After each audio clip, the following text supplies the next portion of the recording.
In this episode, we'll be looking at grammatical agreement. Now, the term grammatical agreement has a very different meaning to the word agreement as we use it into day-to-day English, which means something more like this. In grammar, grammatical agreement means words in different grammatical categories, such as person, gender, case or number, having the correct relationship. So, for example, we would say Tom and Tim went to visit their grandparents. Now, it has to be their grandparents because Tom and Tim is plural as a subject, and so the pronoun must also be plural. Now, the reason why many people make mistakes in agreement in English, because actually in English, there isn't much agreement at all. In some languages there is lots, but not so much in English. And that's why it can sometimes be confusing when there is agreement to be had. So some of the basic rules that you need to know in English where there is agreement. So first of all, subjects and verbs must agree with each other in number. Generally, this is only really an issue with third person S. Sally walks to school every day rather than Sally walked to school every day. Some verbs in the third person singular, however, are very irregular. So the verb to be, for example, is also irregular in the first and second person. He is, she has, it does, Sam goes, I am, we are, you are, and so on. Some verbs in the third person singular also take es rather than just s.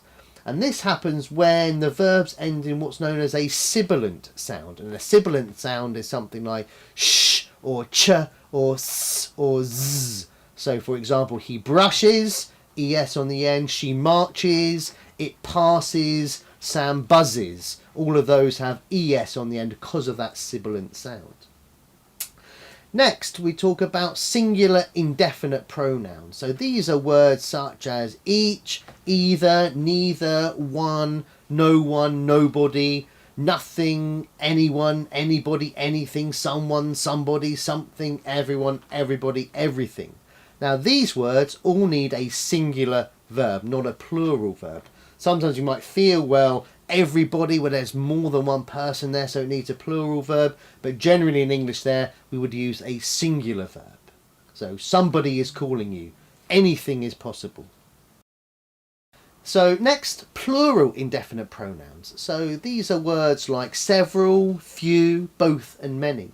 Now these plural indefinite pronouns need a plural verb. So you would say both are available, many are called, but few are chosen. Next, group nouns. So group nouns may be singular or plural depending on how they are used in the sentence. So when we talk about a group noun, we mean when we refer to a group of people or animals or things. So common group nouns in English would be words like army or audience, committee, enemy, gang, group, herd, media, public, staff and team. These can be thought of as either singular or plural forms. And this is then reflected in the verb which follows. And often this is your own decision about how you are looking at this particular thing. So we might say the company is expanding or the company are expanding. Or the government was voted out or the government were voted out. It depends on what emphasis you want to put on the word. Gender. Now, gender in English is not particularly common as it is in some languages, but when there is gender in English, we do need to be careful about it. And there may be occasions where words are specifically male or specifically female. This is most common with male and female pronouns, for example.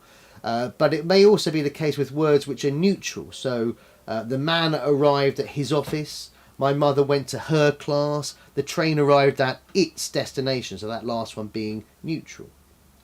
And lastly, we'll look at sums of money or periods of time, which are generally put into the singular form. So even though the noun itself may be plural, the verb should be singular. So £20 is expensive for a ticket. 3 months is a long time to be away. So whilst grammatical agreement is not particularly common in English, it is something to consider and be aware of.